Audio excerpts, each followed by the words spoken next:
Olá pessoal, tudo jóia? Às vezes as coisas confluem tudo para o mesmo fim, né? Então eu estou respondendo mais uma pergunta que chegou para mim e ao mesmo tempo já respondendo a outras perguntas que também chegaram quase ao mesmo tempo aqui. Então eu vou misturar os dois assuntos. Eu vou conversar de uma vez sobre a questão de a gente sentir algo e a gente achar que está sentindo algo. Óbvio que o simples fato de a gente falar de sentimento em relação a um comparativo de duas pessoas não existe. Não dá para comparar o que uma pessoa sente em relação ao que outra pessoa sente sobre a mesma coisa. Vamos imaginar que tem duas pessoas que gostam de sorvete de morango, mas a forma que elas vão sentir o sorvete de morango, a forma como elas vão comer o sorvete de morango, para umas vai ser mais doce, para outras vai ser mais azedinho, para algumas vai ter muito açúcar, para outras vai ter pouco. Porque o sentimento não é uma coisa para ser comparado. A gente tem qualidades, né? Qualidades das sensações, qualidades das emoções. De repente, quando a gente compara em relação ao próprio sentimento, à própria emoção, a gente pode falar, sentiu raiva, depois sentiu alegria, sentiu tristeza, depois sentiu felicidade. Isso é os comparativos da polaridade da energia. Mas a energia em si, ela não é boa ou ruim, ela não está identificada com os nossos pensamentos, sentimentos ou emoções. Já expliquei isso várias vezes nos vídeos anteriores, mas vou explicar de novo. A mente é uma macaquinha repetidora. A mente é uma ferramenta, vamos dizer assim, da alma, do espírito, para gerar repetições de padrões, para que a realidade, que a gente entende como algo real nesse mundo, possa continuar existindo ou coexistindo de acordo com o consciente. Então, o consciente coletivo e o consciente individual forma tudo isso que a gente entende como externo, que está fora da gente, o nosso mundo ao qual a gente está habitando dentro desse corpo. Então, a mente, de certa forma, ela é plástica e ela pode ser alterada dentro daqueles padrões que foram criados através de práticas internas, através de mantras, através de orações, através do que vocês acreditarem, desde que coloquem em ação e tenham um fundamento por trás.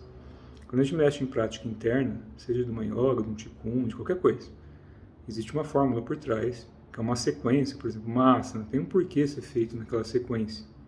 Você vai fazer uma fórmula de alquimia interna, tem um porquê de fazer aquela quantidade de vezes, daquela determinada maneira. Você vai fazer um kati no Kung Fu, tem um porquê fazer naquela sequência.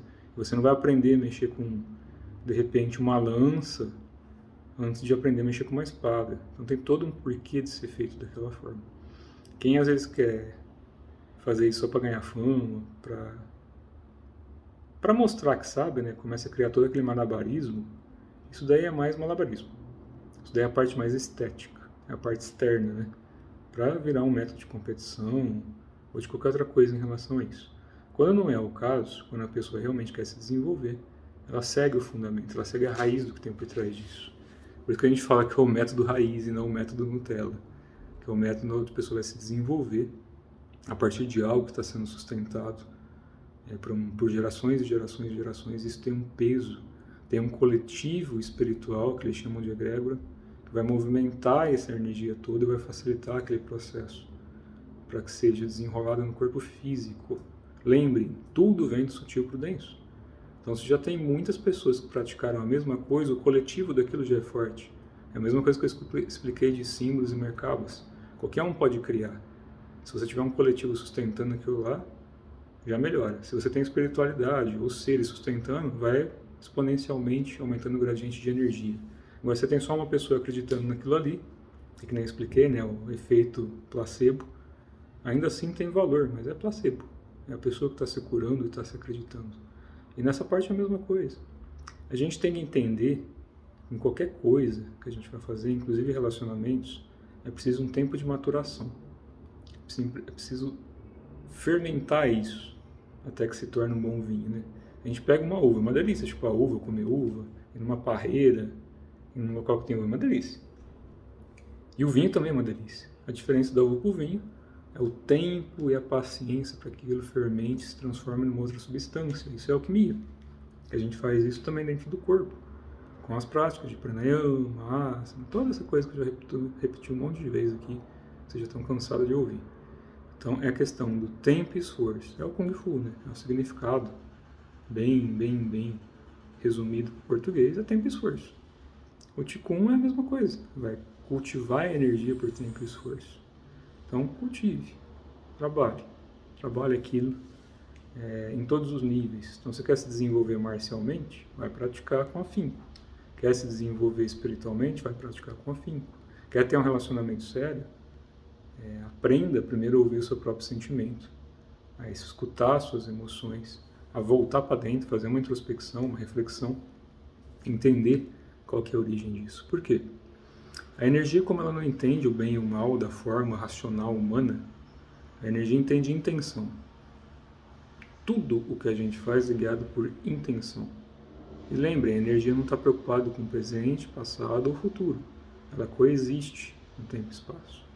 Então, se você teve um problema no passado, um trauma, uma situação ruim, tem que tirar a identificação com isso pelo método que você quiser. Mas tem que tirar essa identificação porque enquanto ela continuar existindo, a sua energia vai continuar transmigrando a sua informação no teu passado. Ou a ansiedade do futuro começa a transmigrar a informação. Se perde muito ti, muito prana, usando a energia de uma forma equivocada e que não é necessária. Porque o problema que está no passado não vai ser resolvido no presente. E o que tem no futuro não vai acontecer agora. Então isso daí é meio que ficar falando mais do mesmo, né? Temos que ficar no aqui e agora, temos que estar no presente. Mas o corpo também tem que estar ali, a mente tem que estar ali, o espírito tem que estar ali, a intenção vai guiar tudo isso. Então uma coisa é a parte teórica, outra coisa é a pessoa estar pronta realmente para sentar ali e fazer a coisa acontecer. Estou explicando porque é a mesma correlação para quem já pratica alguma arte interna. É necessário serenidade e muita paciência para que o seu corpo possa ser estruturado, você tenha a geometria compatível para que a técnica funcione. É a mesma coisa, as pessoas querem sentar para meditar, porque agora é moda, né? Tudo é meditação. Só que se não tem nem estrutura compatível, o máximo que ela vai fazer é sentar na dor. O próprio Paramahansa Yogananda, de uma das linhagens que eu já comentei com vocês, ele fala isso muito claramente. Ele falava, porque ele já deixou o corpo físico, mas continua falando. Então ele fala, as pessoas precisam acalmar a mente, precisam meditar. Mas é necessário uma prática, é necessário uma estrutura para que a gente tenha o corpo compatível. É igual, a pessoa vai sentar para meditar em lótus. Se ela está com o joelho doendo, se ela está com a coluna fraca, não tem nenhuma musculatura na coluna ainda compatível, ela pode até sentar ali, mas ela vai ficar 10, 20 minutos, meia hora, uma hora, sentindo dor. Se a gente faz um trabalho, faz a prática de asana, faz prática de pranayama, faz um daoin, um indindim, uma prática marcial que vai fortalecer o corpo físico também, aumentar o alongamento, fortalecer junta, faz uma alimentação relativamente adequada, independente do mundo caótico que a gente está. Isso tudo vai dando condição para que a energia ganhe espaço no corpo e você possa praticar com mais calma. Óbvio que no início dói, você está arrancando um monte de espinho do corpo. É a mesma coisa que eu explico sempre. Você pode tirar um espinho de duas formas. Devagarzinho, que vai doer aos poucos, ou da forma exaustiva, arranca de uma vez, dá uma puxada só. Os dois doem. Um é mais rápido, um é mais devagar. E cada um tem o seu tempo para isso. Não dá para ficar comparando sentimentos e pessoas em relação a esse tipo de coisa. Só quando as coisas começam a acontecer, principalmente em fase de depuração, em fase de exaustão, que a energia vai começar a transmutar, esses espinhos que vão doer desanimam muita gente. Então a pessoa às vezes se acostumou tanto com o espinho enfiado no corpo, que às vezes ela prefere deixar ali do que enfrentar isso. E depois se sentir 10 mil vezes melhor do que estava antes, porque vai aumentar a mobilidade. Imagina um espinho enfiado no tendão do corpo, ou num centro nervoso. Você pode até acostumar, porque o organismo humano se acostuma a muita coisa que nem deveria, né? Mas enfim, você pode até se acostumar, não significa que aquilo seja bom, que aquilo tenha que estar ali. Então a gente tem que aprender a arrancar de vez o espinho e descobrir como esse espinho foi parar ali. Descobrir a causa, a raiz da coisa toda, para que a gente não caia no mesmo erro. E a gente pode aprender com o próprio erro, que é saudável, mas tem um jeito mais saudável, que é aprender observando as pessoas. Não é julgando, é observando. Julgamento como filtro é válido, para você filtrar o que é bom ou ruim para você e para o que está ao redor. Mas julgamento como crítica destrutiva, que vai ali só para ofender, não tem um parâmetro, não tem um porquê. Então não tente comparar, apenas veja aquilo que faz mais sentido e que se você está ficando melhor, está se sentindo melhor, então acompanha isso, então vai dar mais certo. Em relação a questão da prática. E em relacionamento é a mesma coisa. Então, quando você está com uma pessoa, você tem que aprender a ceder um pouquinho e, às vezes, se impor um pouquinho, de acordo com a necessidade, mas sempre com respeito, com virtude. E quando começa a gritar, é sinal que já não está nem ouvindo o próprio coração. Todo mundo que grita muito está com ódio. Lembra, né? O som do ódio, ah. Então, quem está com muito ódio é como uma mãe gritando com o filho que, de repente, quebrou toda a cristaleira ou quebrou um piano. Vamos imaginar uma coisa cara aí, vai. Quebrou a TV. E a pessoa vai fazer o quê? Ah, você tá ficando louco. Não é que ela odeia a pessoa, mas a sensação do ódio está ali, né? A gente tem todos os infernos e venenos no corpo. Qual a gente vai manifestar e como vai manifestar. Depende muito de observar o próprio mental, de observar os próprios pensamentos, que é a primeira fase da depuração. A gente observa o que está ali, e aí começa a depurar, para que futuramente, dentro do tempo de prática de cada um, possa-se realmente esvaziar a mente e estar ali observando entre os pensamentos e não mais os pensamentos. Então, sim, eu cansei de escutar a gente falando, a meditação não é para esvaziar a mente, é só para observar os pensamentos. Não, a gente quer ir muito além disso. Só que não adianta falar, não adianta teorizar. Tem que praticar.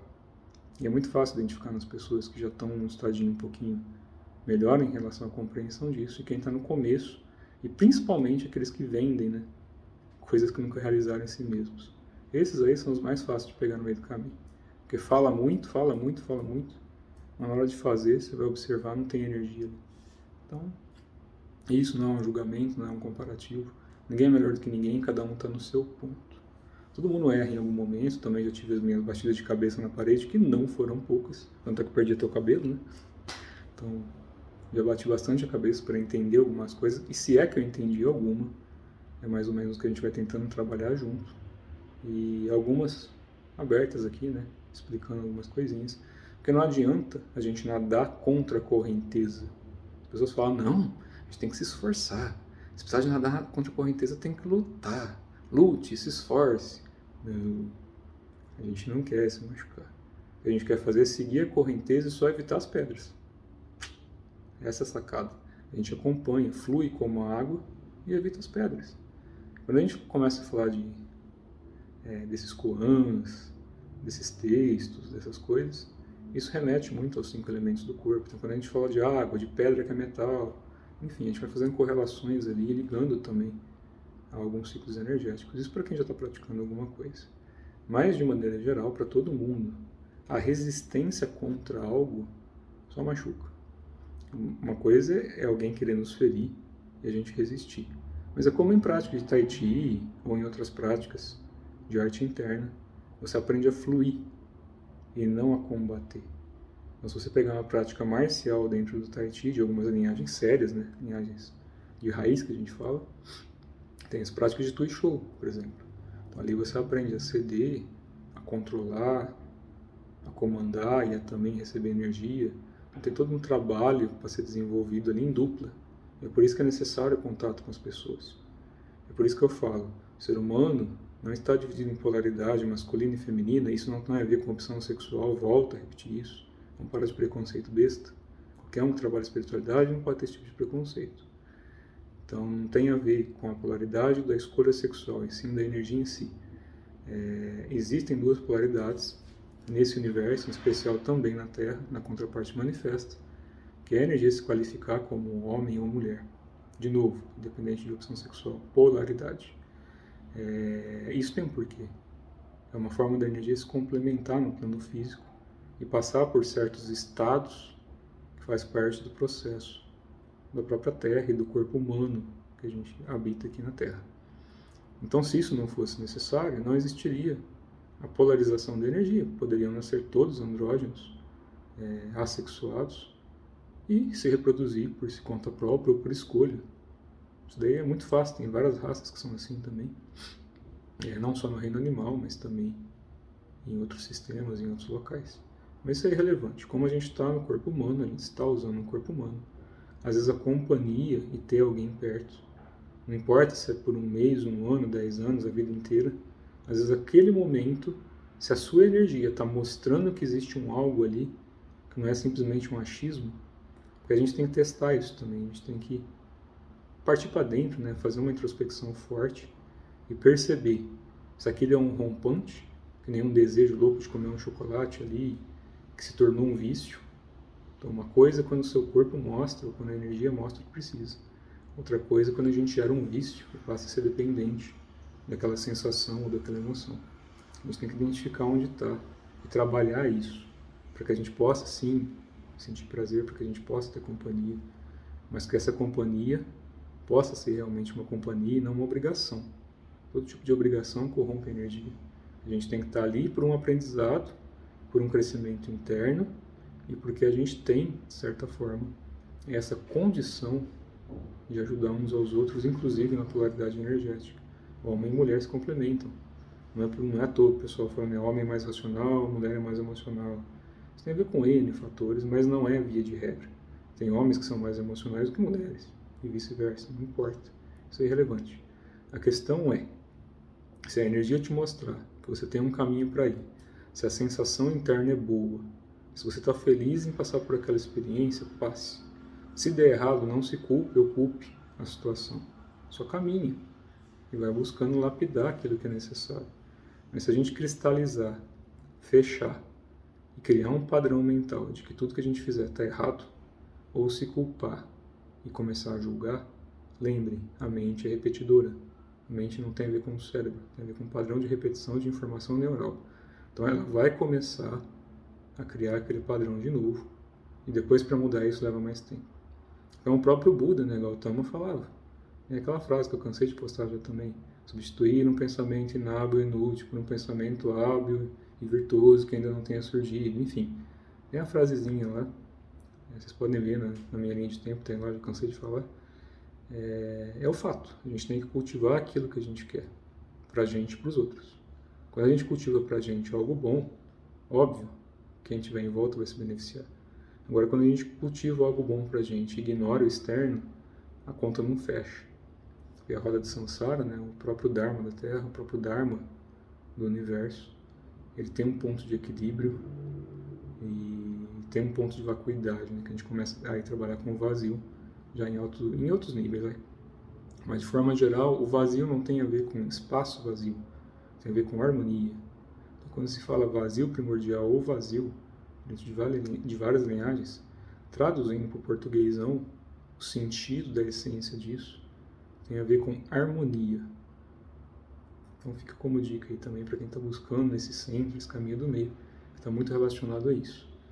Então busquem nas pessoas também, para quem acha que isso faz sentido, né? Lembrando que eu não sou dono da verdade, para quem acha que isso faz sentido, busca no complemento uma identificação e não julga, caminha junto. Se você pode ajudar, não impõe, espera o momento certo. As pessoas precisam de abaixar a cabeça para receber ajuda. E ficar na linha do coração. E não com a voz levantada. Então quem ama sabe ouvir primeiro. Se você está amando, se você gosta da pessoa, a primeira coisa que você vai aprender é ouvir. Deixa a pessoa desabafar, que se ela estiver mais estressada que você, 2 cachorros brigando só se morde. Então primeiro escuta. Depois fala com calma, com respeito. Depois fala e pede para escutar com respeito. Não deu certo? Respira fundo. Toma uma água e espera baixar a poeira. Agora, 2 que ficam batendo, os 2 saem machucados. Então, se você vê que uma pessoa está muito estressada, espera baixar a poeira, depois conversa. Mas quando a gente fala de sentimento, isso não se brinca, com o coração não se brinca. Tanto com o dos outros quanto com o próprio, principalmente com o do próprio. Então não criem expectativa em relação às pessoas. Já falei que esperança só serve para foder com a mente de todo mundo. Esperança, quem espera, pode ou não alcançar. É aquela coisa, né? Tudo existe 50% de dar chance ou dar errado, quando a gente não sabe o que vem pela frente. Então, quando as pessoas falam, eu aceito, me entrego, agradeço, ui, tá viajando na maionese. Se você não se mexe, nada acontece. O universo é mutável por natureza, tudo é uma constante mutação. Tá o tetinho. Então, essa constante mutação, ela rege todas as forças do universo. E a gente é uma constante mutação. Se a gente está acompanhado de alguém, ou se a gente está praticando alguma coisa, se a gente está num relacionamento, isso tem um tempo para começar, amadurecer e terminar. Mas depois que sai do corpo, continua. Tudo bem, se estiver no plano astral, continua. Até o ponto que você também entenda que não existe essa divisão de 2 coisas. A gente volte realmente a trabalhar em padrões conscienciais de uma rede coletiva e não mais como um indivíduo que necessita de ter um par ali. Mas que ninguém use isso de desculpa de que eu sou espiritualizado e não preciso de companhia. Está se iludindo ainda mais. Se o coração mostra uma coisa, você não segue. Você está escutando a principal voz, que é onde a fonte conversa com a gente, que é a energia do coração. Quando a gente fala de amor, amor não é dual de ódio. Amor não é o contrário. Amor abrange tudo. Abrange tudo e todas as coisas. E a única coisa que a gente entende é que existe uma qualidade diferente da forma como a gente interpreta isso tudo, mas que, em determinado nível, acaba se unindo. Então, não deixem de aproveitar experiências que sejam benéficas e virtuosas por achismo de outras pessoas ou por medo. Aproveite a oportunidade. Se isso não vai te ferir, não vai ferir ninguém em volta, nem a outra pessoa.